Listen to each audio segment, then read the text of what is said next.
Hey everybody, Hank Linderman here. It's Friday, May 22nd. You're looking at a beautiful view of Rough River Lake in the morning. Looks like a sunset, but it's not. I'm your host. I'm Hank Linderman, and so glad you all are here. I'm the Democratic nominee for Congress here in Kentucky's 2nd District, and that's a view from our place. It's pretty wonderful. Now, I need to point out that my wife has never seen this because you have to get up early. That's at about 6 in the morning, and that's not her thing, getting up early. So anyway, just thought I would share that view with you all, and hope you enjoy it. Hi, Gordon Wiltshire. By the way, we're being joined today by Gordy Wiltshire, and we're going to have him on the podcast here in a bit. Gordy Wiltshire is a friend of mine. He's a musician. He's from up in Owensboro, and he's going to be running for city council in Davis County, in the city of Owensboro, and he's a good guy. So we're going to have him on to talk about that. And he was a small business owner. He's a well-known musician in Davis County and in the state, and he's just a good guy. And he ran a music store in Owensboro for what he said was 43 years. He said, I was in business for 43 years, 42 and a half of them were really great. So anyway, Gordy, we'll have you on as soon as we can work out the technology of it. Welcome to Getting Angry. And yesterday we learned how to share the broadcast, so I'm going to ask everybody to try one more time to share, because it really boosted our numbers, and that's a big help. So you go to share, and then you get the option for a watch party, and you choose start a watch party. And if you need help on that, let me know, and we can play Billy's video. I've got that ready to go, Mary. So Mary, I'm glad you're here. Roy Frazier, I'm glad you're here. I need to send some thanks out we got a contribution yesterday, and I want to thank my sister-in-law Patty for contributing. That was a wonderful thing, so Patty, much appreciated. And thanks to all of you that are contributing. By the way, if you want to contribute here, if you really want to be with it with the younger people, you can use Venmo and send some money. That's very helpful. You can also go to our website, which is, you'll see it in the crawler right there. It's hankforkentucky.com. Also, my email address is there if anybody wants to send an email. And of course, you can send me links through private messaging in Facebook. So let's talk about, let's see, Mary says, I can't handle getting any more angry for a bit. Yes, go easy on yourself, Mary. Let's not, hi Mark, glad you're here. 2 bass players on the same feed. That's pretty great. Mark, meet, you'll notice in the comments, Gordy Wiltshire there is a bassist from Owensboro. And I bet you guys have some mutual friends. Yes, the getting angry thing, let's remember what Colin Powell said. He says, get angry and then get over it. We're adding something else to it. Get angry and use it to build up your determination, because the fate of the country is in our hands. And showing up to vote in November can't come soon enough. And by the way, I'm hearing from various sources. I'm hearing from various sources that there are some Republicans who are getting a little concerned. I notice a lot of Republicans are very, very quiet, and you can't blame them. The president has mishandled this, and we're going to look here at numbers in a moment. But part of getting angry is getting determined. Now, also, I want to encourage you, besides sharing, I know most of you that are showing up here and commenting, we have a friendship, a lot of us, and all of you would enjoy meeting each other. So feel free to reach out to each other, add each other as friends, and see if you can get a conversation going, because you're going to find some nice people here. I want to tell you a quick story. One of my neighbors named Ronnie and I had an interaction yesterday, and Ronnie's one of the diehard Trump supporters, and he believes that the virus is a Democratic plot, and that the virus will mysteriously go away right after the election. For my part, and Ronnie he was pretty upset when he was talking with me, and maybe we'll talk about, maybe not today, we'll talk about the way to argue with people, how to argue, but The main thing is I don't try to win an argument, but I also don't want to contribute to people who are spreading conspiracy theories. So there's lots of conspiracy theories around, and all we need is some evidence. I promise you I'm not going to intentionally mislead you. I promise I won't intentionally lie. I might accidentally mislead you, and I'll correct it so. If you ever see something I'm saying that's just not right, let me know. So, well, let's go to today. Let's have a look. First, we're going to look at the numbers, and this is the USA yesterday, so May 21st. These are the numbers, and you notice we are inching towards that 100,000 total deaths. We're getting there, and that's not good. Yesterday, 1,418 deaths. And I want to think, those of you that think this is a Democratic plot, how would you treat President Obama with 100,000 deaths in something that began in January, and then before June 1st, you got 100,000 dead? I'm pretty sure Republicans would be very upset with a Democratic president. Honestly, this has just been handled so poorly. Hi, Barbara. I'm so glad to see you here. Barbara just joined us. Here's Kentucky from yesterday. Again, another 10 cases. And I put Kentucky down at the bottom there so you can see we're pretty far down the list. We're still doing a good job. But let's talk about how the virus is now moving across the country.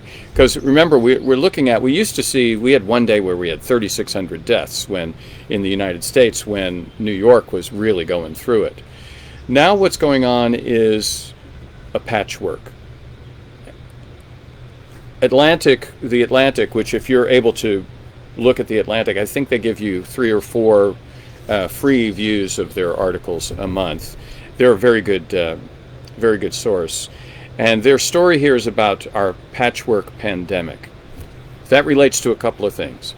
It relates to how we really got out of control quickly in New York and Washington State. And now that they've gotten that under control, it looks like our numbers are dropping, but they don't ever drop down to zero. And that's because other states, Republican states, are now starting to pick up their infections. So Georgia, I didn't share a headline with you for that, but Georgia is apparently picking up. Here's a headline from the Brookings Institute, and this is from the 20th, so a couple days ago.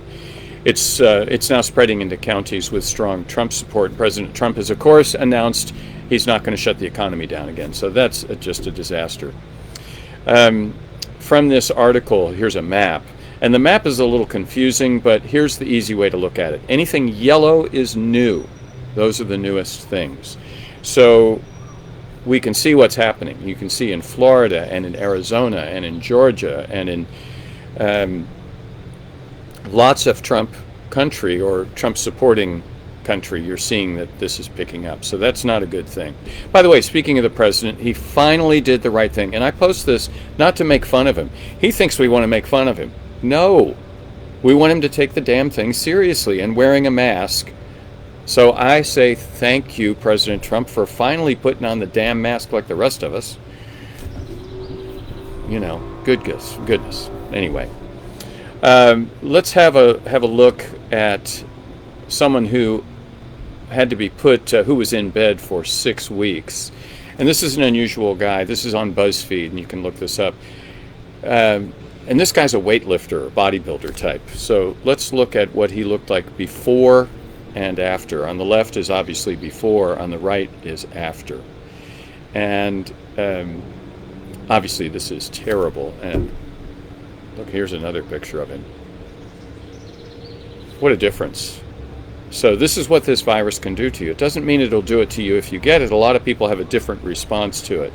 But the virus is still something to really, really take seriously.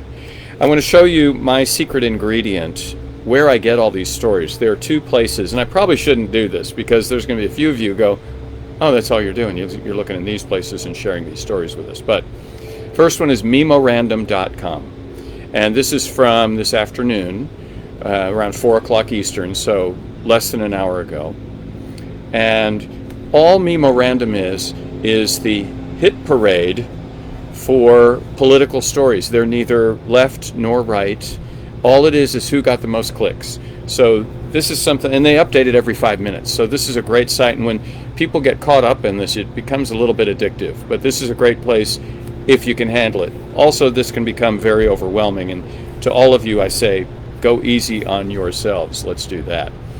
The other site that I look at a whole lot is Naked Capitalism, and this is nakedcapitalism.com. They have a different viewpoint, and they are run by a woman who's a former Wall Street banker, and they have an edge to them, and their edge is that they're trying to save capitalism from itself. That capitalism without being regulated will fail, and we're seeing how that fails. By the way, I want to go back to that patchwork discussion, because some of what is going on in our failure to deal with this is not President Trump's fault. He could have certainly taken it seriously, much more seriously, weeks earlier, 6 weeks, 8 weeks earlier. And that would have made a massive, massive difference. Hi, Nancy. I'm glad you're here. Nancy says, I saw a post on Facebook about this man, and there were some people laughing. Well, we don't have to pay attention to them. People do misbehave. And it's funny, on the internet, people think they can behave the way they wouldn't behave to your face. So when I'm on the internet and when I'm commenting on the New York Times or on the Washington Post or on Twitter, it's always my name. It's me. I'm not, blue state candidate or anything, or Blue Moon of Kentucky. I don't have fake names. I'm myself so I think that that's something that ultimately we're all going to have to do, is be responsible for our keystrokes. That's the right thing to do. Anyway, back to our patchwork pandemic. Partially the problem is we have a patchwork healthcare system. In fact, one quote I saw recently was that we have a failing economic model that provides healthcare to some people, some of the time. So that's one of the things we need to fix going forward. This crisis is laying bare all these failures of our system, our economic system. I've said this over and over again. I don't care what church you go to. Our national religion is the lowest cost, the highest possible quarterly profit, and the biggest number we can get on the stock market. But that does not let us answer questions about healthcare very effectively. So our for-profit healthcare system really has failed us. And that's not the fault of doctors, it's not the fault of nurses, it's not the fault of the individual people who are working, it's the fault of the organization of our healthcare system. Okay, I'm going to go back to just get a nice look at you all. Hang on. There we go. And I'm going to remind you that because today is Friday, I'm going to fill this glass fairly soon. And I will not be back with you on tomorrow, and I won't be back on Sunday, but I might come back on Monday even though it's a holiday. I really appreciate your help, your support, your showing up and being part of this. And so, like I say, share it. Learn how to do a watch party. We did a video yesterday, and I can show you that video again if anybody needs to see it. All of this makes a difference, because the future for the country, the future election, I believe, is going to be largely done online. All the campaigning and stuff is largely going to be done online. So thank you all for your help. I hope you have a great day. I'm going to share another beautiful picture of Rough River, and then say goodbye to you. Carl, so glad to see you. Carl, call me sometime. It's been too long. All right, I'm going to show you this beautiful picture, and once again, my wife has never seen this view, and it's really beautiful. This was at 6 in the morning, maybe 7-8 years ago, and I get up very early and get a cup of coffee and go outside and watch the sun come up, and this is what I see, and I wanted to share it with you. I love you all. Please take care of yourselves. Mary, thank you for being here. Roy, Carl, everybody, I'm glad you were here. I love you, and I will see you on Monday. Okay? Take care of yourselves.